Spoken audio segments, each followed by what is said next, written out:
ছিল বলতে আমার বাবা দোকান করতে যাচ্ছিল, দোকান করে ফিরলো, ফিরে এখানে আমার বাবা দোকান করতে গেছিল, দোকান করে ফিরছিল।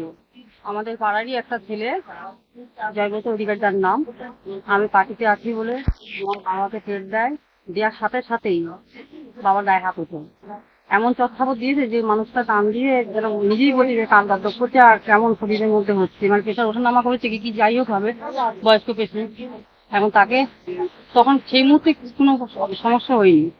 তারপর বাবা কিছুক্ষণ পরে যখন আবার ফোন করে বলছে আমার গাটা গুলো গুলাচ্ছে আর আমার যেন কেমন হচ্ছে, একবারেতেও থামিনি, দ্বিতীয়বার আবার বাড়ির দরজায় এসে আবার বেরিয়ে গিয়েছে বাবাকে। তারপরে হসপিটালে তারপরে আমি হসপিটাল শিফট করি। কতদিন ভর্তি বাবা? বাবা কালকে ভর্তি করেছে বাবাকে রাত্রে, এখনো পর্যন্ত ছুটি দেয়নি। নাক্কারজনক ঘটনা হয়েছে, মানে আমাদের কোনো স্বাধীনতা বলতে কোনো কিছু নেই, আমাদের মেয়েদের কোনো স্বাধীনতা বলে কিছু নেই। আমি নিজের খেয়ে নিজের করে আমি নিজে পার্টিকে ভালোবেসে আমি করছি, যে কেউ বাধ্যতামূলক আমাকে করাচ্ছে না, কিন্তু আমি জানি না একই পাড়ায় আমরা বড় হয়েছি, একসঙ্গে মানুষ হয়েছি, সে কি করে আমার জন্য আমার বাবার গায়ে হাত তুলতে পারে। যে মেরেছে তার বাবার কাকার বয়সী আমার বাবা, বাবা এমনি অসুস্থ, তার মধ্যে তিনি একাই থাকেন, তাকে কি করে এক একটা করতে পারে, আবার হুমকিও দিয়েছে। কি বলেছে?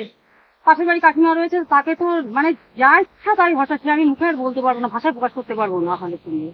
যা ভাষায় বলেছে সে মুখ বলার মতো না, সে নাকি সবার মাথা চিবিয়ে খাচ্ছে, সে তিনি নেত্রী হয়েছে, আমি লিডার হয়েছি, নেতা হয়েছি বড়।